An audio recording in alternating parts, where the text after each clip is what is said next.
Speaking of ruining college football, ESPN is doing their darndest to try and make that happen. A report dropped today from Heather Dinich, which is hilarious, and I've got some thoughts around report about some different avenues of picking potential playoff teams. Let's talk about this a little, Drake. Yeah, so Heather Dinich releases this, and there've been plenty of articles posted by local and national news outlets. One of my favorite here that explained it was Heartland College Sports, saying the college football playoff appears hell-bent on destroying the sport. So one of the quotes that Dinich gave, Bill Connolly tweeted this out, actually kind of exposed that, which is funny that Bill Connolly, who is with ESPN, would call it out, but he says, one possibility, the quote from Dinich, which could be viewed as a compromise, is having conferences earn automatic bids through their play each season, a model in which each Power Four league, so to kind of break it down line by line here, that first mention is at the end of the year, you get X amount of automatic bids through your play that year. So it becomes a subjective thing on who gets how many automatic bids when the playoff committee meets to determine the field. A model in which each Power Four league can earn guaranteed spots through a combination of its team's overall records, and here it comes, and maybe even TV ratings, according to a source, could be presented. The highest ranked conferences would earn the most automatic bids. There it is. They're done lying to you. They're done hiding it. They're done keeping you in the dark with this and making you assume that it's all based on money, that it's all based on power and prowess. It's not based on wins themselves. They're done having you believe this conspiracy theory that it might just be about ESPN's brokering money based on TV ratings that determines who makes the college football playoff. Now, instead of having you assume that, they're just telling you that. They're just telling you outright, hey, we don't really care about your wins. We don't really care about strength of schedule, the body of work, about the ranking next to your name. We care about the name itself.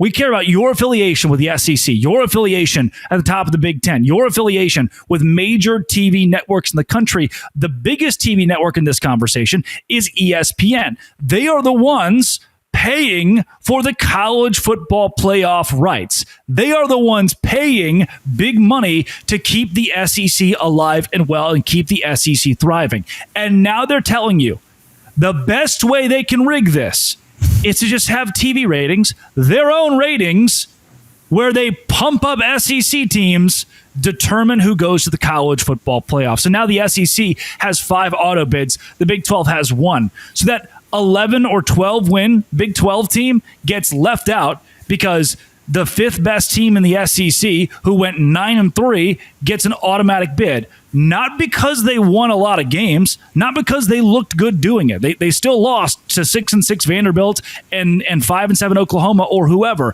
That team gets in because their TV ratings were good, because they played on College Game Day 3 times during the afternoon, TJ. That's what ESPN's telling us right now. You want to know who had better TV ratings than both of the teams in the Big 12 championship this year? Do you just want me to let you know? Is it like the Arkansas Razorbacks? 2-10 Florida State. 2-10 Florida had better ratings. And that's not I love Dilly. I'm so glad. I'm thrilled they won. I actually like Matt Campbell a lot. Rocco Becht is a ton of fun. I was super thrilled when they won the Pop-Tart Bowl against our big rivals. That's not a dig at either one of those teams. But Florida State went 2-10 and I'm not suggesting at all that they would put a 2-10 Florida State in because of their TV ratings. You want to know who had the best? Well, TJ, they wouldn't not put 2-10 Florida State in. Just don't say that yet. Well, you know who had the best ratings in the ACC? Georgia Tech, because they got the benefit of playing Florida State in a standalone game in Dublin. They got the benefit of playing Miami when Miami was undefeated at the time. And they got the benefit of playing Georgia Tech on a Friday night in another standalone game when nothing else was being played. And so purely the reasoning that Georgia Tech, who I think is on the upswing, like Georgia Tech fans will get upset about this, but the only reason they had the number one ratings in the ACC this year is because of a down Florida State, a Miami that fell off late, and getting to play Florida State and Georgia to bookend their seasons in standalone spots. We're literally saying that scheduling could have had an impact on who goes to the playoff because of TV ratings. And that's me probably somewhat being bullish on the fact that they would ever give any kind of credence to the ACC at all. We know who this benefits. This benefits the SEC, who by and large part has phenomenal ratings because of getting the better TV slots, like I just talked about, scheduling. The Big Ten with Big Noon. There has not been a Big Noon game that didn't carry the 12 p.m. window of college football on Saturdays. And so this is just more and more to benefit the top two. Now, I do have a couple of thoughts on this and want to get your take. I don't think that this is legitimate. I think this is one of those things that they put into coordinated reports. I saw a tweet from Genetics56 on Twitter that said the Athletic report and the ESPN report are almost identical. So you can always tell when two reports come out from competing sites that are nearly identical. It is literally just propaganda being fed out to the masses. My take on this, and I hope that I'm right, is that this is like those rule changes that are proposed every year, that you always throw in one rule change that's absolutely preposterous to make everybody freak out and say like, no, this can never happen. And they know they're not going to get away with it. They know they're just going to toss that one out, but they get everything else they wanted, right? Everybody's so focused on this TV situation, these ratings, they know that people are not going to go for this, right? They know that that's not what's going to end up happening. But if they throw it in right now, they'll get idiots like me and you to talk about it for 30 minutes on a Monday afternoon, and they'll slide in everything else they want on the back end. And people will say, well, see, we saved the sanctity of college football. We saved college football because we got them to take that TV ratings line out. Guess what, bro? The College Football Playoff Committee has no guidelines. They can use TV ratings all they want. They just don't have to tell us. And they often do. What did they do 2 years ago when Florida State was it? Well, that ain't going to be a good game because their quarterback's out. Let's put Bama in. Let's put the team that will give us really good ratings in the Rose Bowl against Michigan. Why would we put in a team with a hobbled quarterback? Yeah, let's roll with this. So I think they'll eventually take this out. But are they still doing it on the back end? Probably. Yeah, that's a great point that you make, TJ, on the fact that the brand has always been considered. The brand is always in college basketball and college football, both at the forefront because brand equals money, and having a bigger brand in the playoff brings you more money. It's no surprise that when Cincinnati is in a playoff game, it's not going to give you near as much juice as Alabama, Ohio State. That's not exactly a matchup that Cincinnati, Alabama, or Cincinnati and Michigan, not a matchup that's going to bring near as many eyeballs. And this is an entire conversation about eyeballs and who can get in to give you the best chance to make money. And with that being at the forefront of this, TV ratings are already a factor. Brand rating is already a factor. It's just the fact that they said it explicitly. Again, they're trying to tell you what they're doing. They are going to include it no matter what, even if it's not in the actual bylaws of how playoff teams are decided. But that's you hit the nail on the head here. This is some sort of ruse, some sort of, so there are smoke and mirrors around this so that you ignore the fact they're actually going to do 4 automatic bids for the SEC, 4 for the Big Ten, and 1 for the Big 12 or 1 for the ACC. That's the root of this. They're going to get what they want from that standpoint while we all talk about the idea that TV ratings are being factored into this.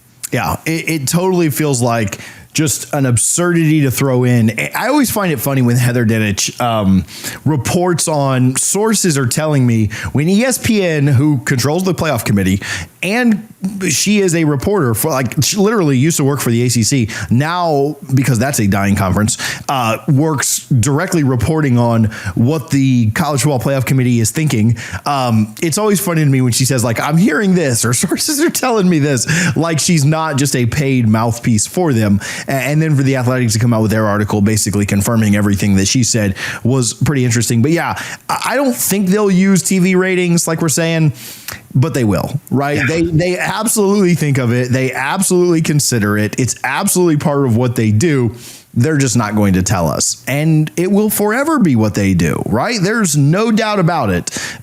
It shocks me that SMU got in last year over Bama. I still continue to be stunned by that. Yeah. But, maybe they do get one thing right every once in a while. So today's show is brought to you by Prize Picks. Prize Picks is so convenient and a spectacular way to get in on the action, especially this postseason or in season with baseball. That being in full swing, there's no better way to get in on that action than Prize Picks. More or less, that's what you pick on at least 2 player projections. And if you're right, you can win up to 1,000 times your cash. Whether it's strikeouts, RBI, or first inning runs, Prize Pick keeps the game exciting. You build a lineup: Aaron Judge for more than a homer, Shohei Ohtani for more than a stolen base, and the setting up Takes less than 60 seconds. When you win, your payout is quick, safe, and secure. Taco Tuesday, Prize Picks offers discounts on select player projections to add even more value. Download the app today. Use code LOCKEDONCollege to get $50 instantly after you play your first $5 lineup. That's code LOCKEDONCollege for $50 instantly after you play your first $5 lineup. Prize Picks, run your game.